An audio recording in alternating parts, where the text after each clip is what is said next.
ఒక city develop అయ్యింది, develop అవుతుంది అనేది ఒక చిహ్నాలు అనేది ఎట్లా మనం పరిగణిస్తామంటే ఆ యొక్క సిటీలో ఉన్న మౌలిక సదుపాయాలు ఏ విధంగా ఉన్నాయి, కనెక్టివిటీ ఏ విధంగా ఉంది, ప్రయాణానికి ట్రాఫిక్ సమస్యలు లేకుండా ఏ విధంగా స్మూత్ ఫ్లోగా నడుస్తుంది అనేది ఒక ప్రామాణికం మనం అనుకోవచ్చు. హైదరాబాదు గ్లోబల్ సిటీగా అవుతుంది అనటానికి హైదరాబాదులో మెట్రో విస్తరణ చాలా శరవేగంగా జరుగుతుంది. మెట్రో విస్తరణ అనేది అందుకు తగ్గట్టుగా ప్రస్తుత గవర్నమెంటు మెట్రో విస్తరణకి చాలా ప్రాముఖ్యం ఇచ్చి రీసెంట్గా ఫేజ్ టూలో 116 సుమారు 116 kilometre length of the metro tracks 32,000 crores of rupees వ్యయంతో రీసెంట్గా సీఎం రేవంత్ రెడ్డి గారు ఆమోదం తెలిపారు. దానికి త్వరలో 2-3 వీక్స్లో డిపిఆర్ కూడా తయారవబోతుంది.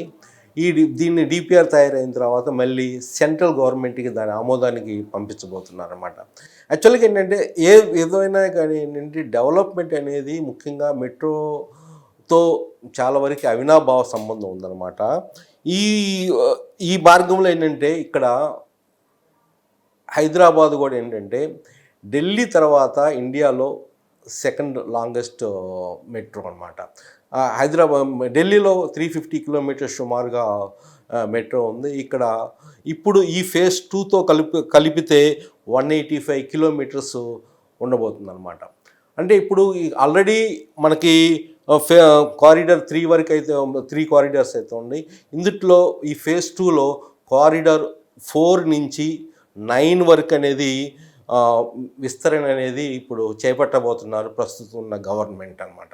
అవి అసలు ఏ ఫేజ్ ఇందుట్లో ఏ కారిడార్సు ఏ విధంగా ఉండబోతుంది అనేది ఒక డీటెయిల్గా బ్రీఫ్గా మనము ఇక్కడ ఈ వీడియోలో చెప్పుకుందాము. Welcome viewers, my name is Valluru Venkateswarlu. I am retired general manager from Airport Authority of India. I am real estate consultant cum advisor and RERA approved consultant. ఈ వీడియోలో ఏంటంటే ముఖ్యంగా మనము తెలుసుకునేది ఏంటంటే అసలు ఏ ప్రాంతాల గుండా ఈ మెట్రో అనేది రాబోతుంది అనేది చాలా కూలంకషంగా తెలుసుకుందాము. కారిడార్ 4 అనేది ముఖ్యంగా నాగోల్ నుంచి శంషాబాదు. ఇది వన్ ఆఫ్ ది చాలా ఇంపార్టెంట్ రూట్ ఇది. ఎందుకంటే ఆల్రెడీ అంతకుముందున్న గవర్నమెంటు ఇటు దుర్గం చెరువు నుంచి శంషాబాద్ వయా రాజేంద్ర నగర్ అప్పా జంక్షన్ అనేది ఒకటి చేస్తే దాన్ని క్యాన్సిల్ చేసి ఎక్కడైతే ప్రజలకు ఎక్కువ ఉపయోగపడే విధంగా ట్రాఫిక్ ఎక్కడైతే ఉందో వాళ్ళకి అనుగుణంగా మెట్రోని తీసుకురావాలనే ఉద్దేశంతో ఈ కారిడార్ని నాగోల్ నుంచి శంషాబాదు వయా నాగోలు, అల్కాపూర్ జంక్షన్, అట్లనే Kamineni hospital, LB Nagar, Bairampet and Maitri Nagar, Karmanghat, Champapet, Owaisi hospital, DRDO, Balapur road, చంద్రాయణగుట్టకి మళ్ళీ ఎంజీబీఎస్ నుంచి మళ్ళీ ఓల్డ్ సిటీ మీదుగా చంద్రాయణగుట్ట జంక్షన్ అవబోతుంది. అట్లనే Bandlaguda, Mylardevpally, Katedan, Aramghar, new airport high court అనమాట. న్యూ హైకోర్ట్ రాబోతుంది అక్కడే రాజేంద్ర నగర్ అగ్రికల్చర్ యూనివర్సిటీ ప్రాంతంలో. గగన్ పహాడ్, సాతం రాయి అండ్ ఎయిర్పోర్ట్ అనమాట. దెన్ ఫైనల్గా ఇటు కార్గో, ఎయిర్పోర్ట్లో కార్గో. ఇదంతా ఏంటంటే ఒక టోటల్గా డిస్టెన్స్ వచ్చేలేక ఇది 36.6 కిలోమీటర్స్, 26 స్టేషన్స్ అనమాట. అంటే ఆల్మోస్ట్ ఎవ్రీ 1.5 కిలోమీటర్స్కి సగటున మనం లెక్కేసుకుంటే ఒక స్టేషన్ అనేది రాబోతుంది. ఇది ప్రజలకి చాలా ఉపయోగపడబోతుంది అనమాట. ఇందుట్లో 1.6 కిలోమీటర్స్ అనేది అండర్ గ్రౌండ్ కూడా ఎయిర్పోర్ట్ ప్రాంతంలో అండర్ గ్రౌండ్ కూడా రాబోతుంది అనమాట. ఎందుకంటే అప్పుడు ఏంటంటే అక్కడ ఆ ప్రాంతంలో కొంచెం కంజెస్టెడ్ ఉంటుంది కాబట్టి ఎయిర్పోర్ట్ ప్రయాణికులకు కానీ దేనికి కానీ ఇబ్బంది లేకుండా ఉండే విధంగా అక్కడ చూస్తున్నారు. అట్లనే కారిడార్ 5 వచ్చేలేక ఏంటంటే రాయదుర్గం నుంచి కోకాపేట నియోపోలిస్ వరకు అనమాట. ఇది 11.6 కిలోమీటర్స్, 10 స్టేషన్స్ అనమాట. ఆల్మోస్ట్ ఎవ్రీ 1 కిలోమీటర్కి ఒక స్టేషన్ రాబోతుంది అనమాట ఇందుట్లో. ఆ విధంగా ఏంటంటే ఇందుట్లో బయోడైవర్సిటీ జంక్షన్ కాడ నుంచి golf course, Wipro junction, Khajaguda, Nanakramguda, అట్లనే golf course, Puppalaguda, then ORR junction and Khanapur, movie towers, Kokapet, Neopolis. ఈ ప్రాంతం నియోపోలిస్కి చాలా మనకు తెలిసిన విషయం ఏంటంటే నియోపోలిస్ యొక్క ఇంపార్టెన్స్ హైదరాబాద్లో. ఎక్కడైతే మనకి 1 ఎకరము 100 crores కూడా యాక్షన్లో పోయింది, రాజపుష్ప వాళ్ళు పాడటం జరిగింది. అందుకని నియోపోలిస్కి చాలా ఇంపార్టెంట్ వస్తుంది. ఆ ఏరియా కూడా ఏంటంటే నెక్స్ట్ ఫ్యూచర్ సిటీగా, ఫ్యూచర్లో మంచి భవిష్యత్తు ఉన్న ప్లేస్ ఆ ఏరియా. అదంతా ఏంటంటే మోర్ దెన్ 150-200 feet రోడ్స్లో హై రేజ్ బిల్డింగ్స్. ఆ మోస్ట్ ఆఫ్ ది బిల్డింగ్స్ అక్కడ ఏంటంటే మోర్ దెన్ 50 floors అనమాట. ఆ విధంగా అక్కడ డెవలప్ అవబోతుంది, ఫ్యూచర్లో మంచి డెవలప్ అవబోతున్న ఏరియా అనమాట. అట్లనే కారిడార్ 6 ఇది ఎంజీబీఎస్ నుంచి చంద్రాయణగుట్ట. ఇదంతా ఏంటంటే ఓల్డ్ సిటీ గుండా పోతుంది. షాలార్జంగ్ మ్యూజియము, చార్మినారు, అదేంటి శాలిబండ, ఆలియాబాదు, ఫలక్నామా, దెన్ చంద్రాయణగుట్ట. ఇది 7.5 kilometers లెంత్ ఉంటుంది, 6 stations. ఇక్కడ కూడా చూడండి, ఆల్మోస్ట్ ఎవ్రీ 1 kilometerకి ఒక స్టేషన్ అనేది, మెట్రో స్టేషన్ అనేది రాబోతుంది అనమాట. అది కారిడార్ 6. కారిడార్ 7 వచ్చేలేకే ఇది కూడా చాలా ఇంపార్టెంటు. మియాపూరు నుంచి అప్పుడు పటాన్ చెరువు వరకు అనమాట. మియాపూర్ నుంచి పటాన్ చెరువు వరకు via Miyapur junction, cross junction, Allwyn junction, అట్లనే Madinaguda, Chandanagar, BHEL, Jyothinagar, Beeramguda, RC Puram, then ICRISAT and Patancheru. ఇది 13.4 kilometers డిస్టెన్స్. అది 10 stations.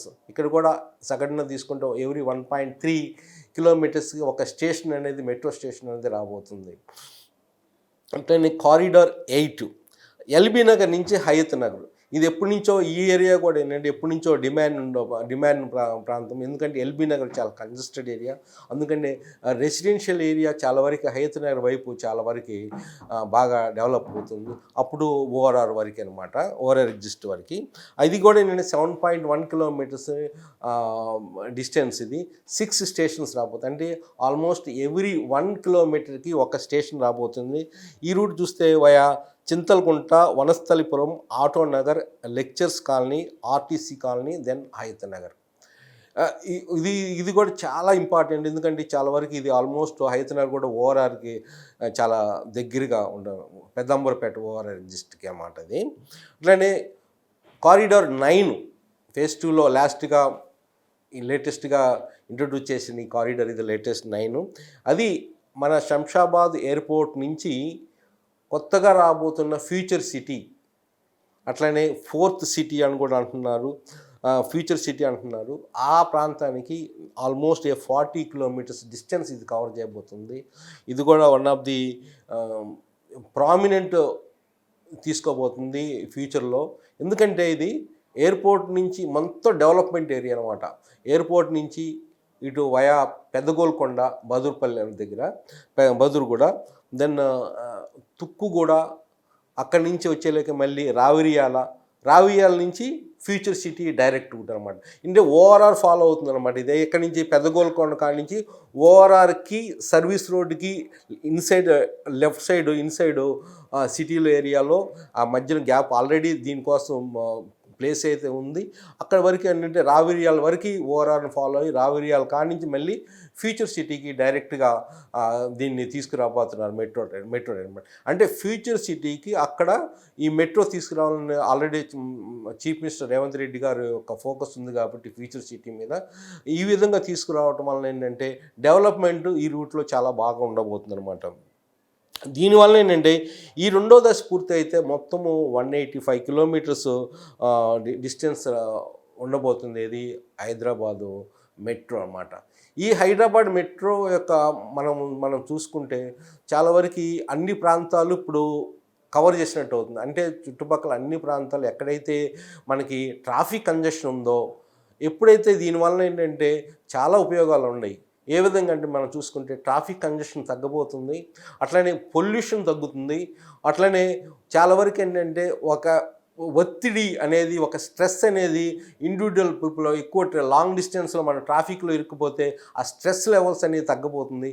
అంటే ప్రయాణికులకు కానీ జనరల్ పబ్లిక్ కానీ ఏంటంటే సునాయాసంగా ప్రయాణించగల సౌకర్యం అనేది దీని ద్వారా ఏర్పడబోతుంది అనమాట. ఇప్పుడు ట్రాఫిక్లో ఏంటంటే మనం చూస్తూనే ఉన్నాం, ట్రాఫిక్లో ఎప్పుడు ఏంటంటే మనం ఎక్కడోసారి స్ట్రక్ అయిపోయినా కానీ స్ట్రెస్ లెవెల్స్ కానీ, అట్లనే వర్షం వచ్చినప్పుడు వరద నీళ్ళు వలన కానీ స్ట్రక్ అయిపోవడం, ఇదేంటంటే ఒత్తిడి అనేది రోడ్డు పైన ఒత్తిడి అనేది తగ్గించబోతుంది అనమాట.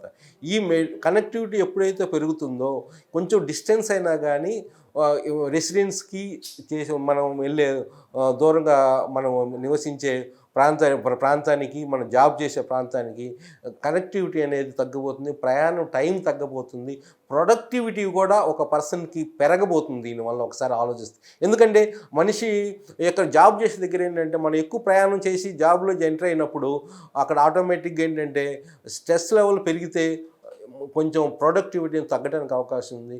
దీనివల్ల ఏంటంటే ప్రొడక్టివిటీ పెరగడానికి అవకాశం ఉంది. అంటే సునాయాసంగా మెట్రో రైల్లో ప్రయాణిస్తే ఆ ప్రాంతానికి మనకేంటంటే ఫ్రెష్గా ప్రొడక్టివిటీ అతనిలో యొక్క ఉత్పత్తి అనేది పెరగబోతుంది అన్నమాట. దీనివల్ల ఏంటంటే యాక్చువల్గా మెట్రోలు అందుకని ఏంటంటే ఒక మెట్రోని ఆ సిటీ యొక్క డెవలప్మెంట్కి ప్రామాణికంగా మనం భావించవచ్చు. యాక్చువల్గా ఎక్కడ ఎంత ఎక్స్పాన్షన్ అయితే అంత డెవలప్మెంట్ కూడా ఉంటుందన్నమాట. అది ఒక మౌలిక సదుపాయాలు ఏర్పరచడం వలన చాలా వరకు ఇది చాలా ఉపయోగపడుతుంది అన్నమాట. Thank you very much viewers. మీకు ఈ వీడియో నచ్చినట్టయితే మిగతా వాళ్ళకి షేర్ చేయండి. డెఫినెట్గా ఈ మెట్రో యొక్క ఇన్ఫర్మేషన్ మీకు ఉపయోగపడుతుంది అనుకుంటున్నాను. మీకు నచ్చితే మిగతా వాళ్ళకి కూడా షేర్ చేయండి. My name is Valluru Venkateswarlu. I'm real estate consultant. My phone number is 8121748850. Thank you.